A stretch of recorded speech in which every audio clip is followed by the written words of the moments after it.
Hello students, आज हम chapter living organism characteristics and habitats का पार्ट नंबर 4 पढ़ने जा रहे हैं। कल हमने टेरेस्ट्रियल हैबिटेट के बारे में पढ़ लिया था, जिसमें हमने 3 हैबिटेट देखे थे students, desert, grasslands and mountain regions.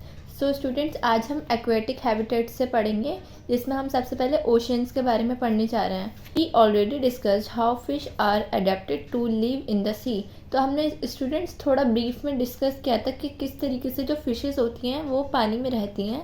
Many other sea animals have streamlined bodies to help them move easily in the water. तो स्टूडेंट्स, और भी जो सी एनिमल्स होते हैं उनकी स्ट्रीमलाइंड बॉडीज होती हैं जो कि उन्हें पानी में चलने में मदद करती हैं। There are some sea animals like squids and octopus which do not have this streamlined shape. तो स्टूडेंट्स, और भी एनिमल्स होते हैं सी में, जैसे कि ऑक्टोपस है और एक स्क्विड एनिमल है जिसकी स्ट्रीमलाइन शेप की बॉडी नहीं होती।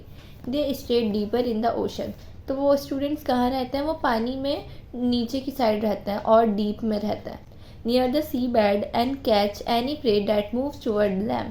सी बेड, यहाँ जहाँ पे स्टूडेंट्स नीचे ज़मीन आ जाती है वहाँ उसके पास रहता है, वो नीचे बिल्कुल डीप में, और जो भी उनके पास उन्हें आता हुआ दिखता है शिकार, वो उसे खा लेता है। How ever when they move in the water they make the body shape streamlined. जब वो पानी में मूव करते हैं स्टूडेंट्स, तब वो अपनी बॉडी की शेप स्ट्रीमलाइंड बना लेता है। These animals have gills to help them use oxygen dissolved in water. इनके पास स्टूडेंट्स जितने भी वाटर एनिमल्स होते हैं सबके पास गिल्स प्रेजेंट होते हैं जो कि जो ऑक्सीजन वाटर में डिजॉल्व होता है उसे यूज़ कर लेते हैं।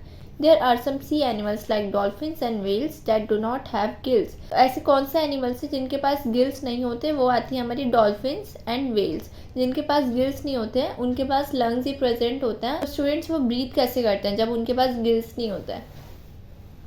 तो यहाँ पे बताया हमें they breathe in air through nostrils.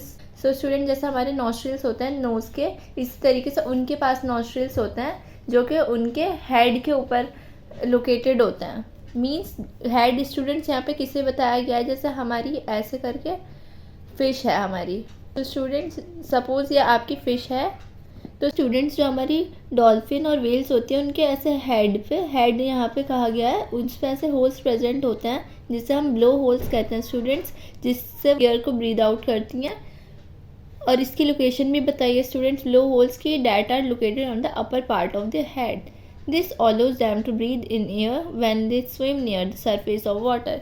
तो जब सरफेस ऑफ वाटर पे वो स्विम कर रहे होते हैं, मीन्स बिल्कुल पानी के थोड़ा जस्ट नीचे होती हैं और पानी एकदम ऊपर, यानी वो यहाँ से बाहर भी निकल सकती हैं वाटर से।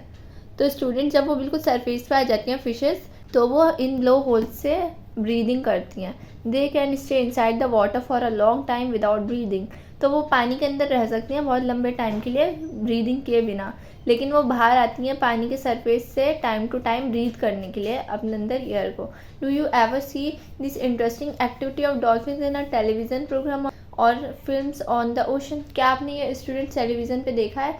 ऐसे डॉल्फिन्स उछल उछल के आती हैं, फिर उनके यहाँ बैक पे से कुछ स्टीम निकलती है, वो ऐसे करके ब्रीदिंग करती हैं। स्टूडेंट्स, आप सर्च करके देखिएगा डॉल्फिन्स की वीडियो, आपको क्लियर हो जाएगा। सो स्टूडेंट्स, दूसरा हमारा वाटर वाला हैबिटेट कौन सा है?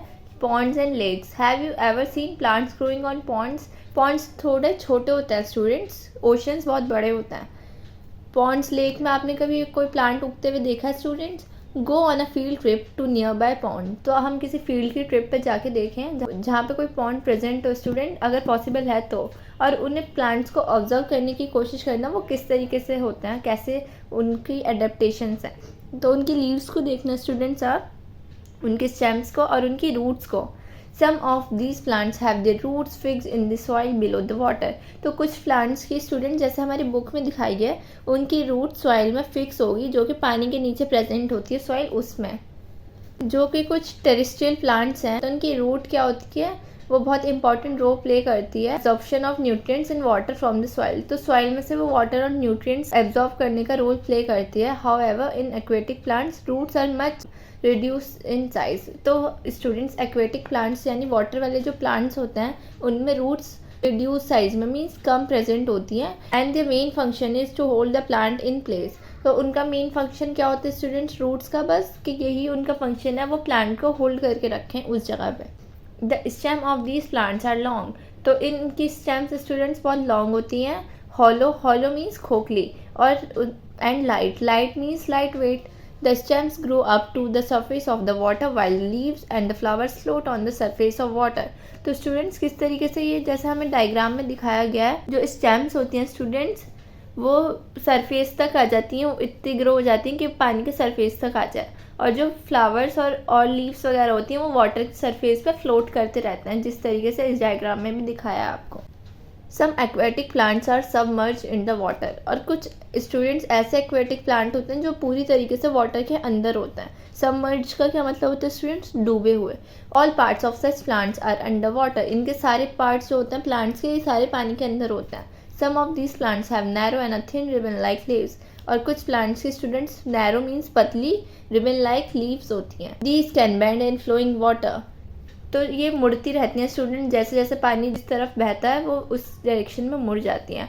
इन some submerge plant leaves are often highly divided through which the water can easily flow without damaging them. और कुछ स्टूडेंट्स जो प्लांट्स सबमर्ज होते हैं टोटली, उनकी लीव्स इस तरीके से डिवाइडेड हुई हुई होती हैं कि जब वाटर वहाँ से जाए फ्लो होए तो वो लीव्स टूटे ना, उन्हें कोई डैमेज ना पहुँचाए. Frogs usually live in ponds. तो अब फ्रॉग्स की बात कर लेते हैं स्टूडेंट. फ्रॉग्स एनिमल्स में आ गए, तो फ्रॉग्स पॉन्ड्स में रहते हैं, तालाब में रहते हैं, लेकिन वो हमारे जो फ्रॉग्स होते हैं वो लैंड पे भी आ सकते हैं, वो वाटर में भी रह सकते हैं और लैंड में भी. They have strong back legs. उनके जो बैक पीछे वाले लेग्स होते हैं वो बहुत स्ट्रॉन्ग होते हैं. That help them in leaping and catching there pray. जो उन्हें स्टूडेंट से चलने में और उनका शिकार पकड़ने में हेल्प करते हैं. They have webbed feet. Students webbed feet कैसी होती है? कभी आपने डक के पैर देखे हैं? वो ऐसे ऐसे बने हुए होते हैं इस तरीके से. तो स्टूडेंट जैसे डक के पैर होते हैं ऐसे ही फ्रॉग के पैर होते हैं, जो कि उन्हें तैरने में मदद करते हैं. We have discussed only a few common animals and plants. तो स्टूडेंट्स हमने कुछ कॉमन एनिमल्स और प्लांट्स के बारे में यहाँ पर डिस्कस किया है, compare to a wide variety that lived in different habitats. बहुत सारी वैरायटी ऐसी है, बहुत सारे प्लांट्स एनिमल्स ऐसे हैं जो अलग अलग हैबिटेट्स में रहते हैं. हमने बस कुछ ही के बारे में स्टूडेंट डिस्कस किया है. You may have also notice the wide variety in plants around you. और हमारे चारों तरफ भी हमें बहुत सारी लैंड पे ही मिलने वाले इतने सारे डिफरेंट प्लांट्स हैं. When you prepared a herbarium as a part of the suggested activity in chapter 4. तो चैप्टर 4 में हमने ऐसा डिस्कस किया था स्टूडेंट्स, हमें डिफरेंट लीव्स लानी है और उन्हें देखना वो कैसे अलग हैं. जब आप ये खुद से देखेंगे तो आपको पता चलेगा कितनी डिफरेंट काइंड की वैरायटी हमारे चारों ओर प्रेजेंट है, और पूरी अर्थ पे कितनी डिफरेंट काइंड की वैरायटीज़ है प्लांट्स एंड एनिमल्स की. सो स्टूडेंट्स, जो हमारे दोनों हैबिटेट थे लैंड के, जिसे हम टेरेस्ट्रियल हैबिटेट्स बोल रहे थे, और जो हमारे एक्वेटिक हैबिटेट्स हैं ओशंस, पॉन्ड्स, लेक्स, हमने दोनों के बारे में अच्छे से डिटेल से पढ़ लिया है. और हमें ये देखने को मिला जो वहाँ पे प्लांट्स एंड एनिमल्स फाउंड होते हैं स्टूडेंट्स, उनके कुछ स्पेशल कैरेक्टरिस्टिक्स होते हैं.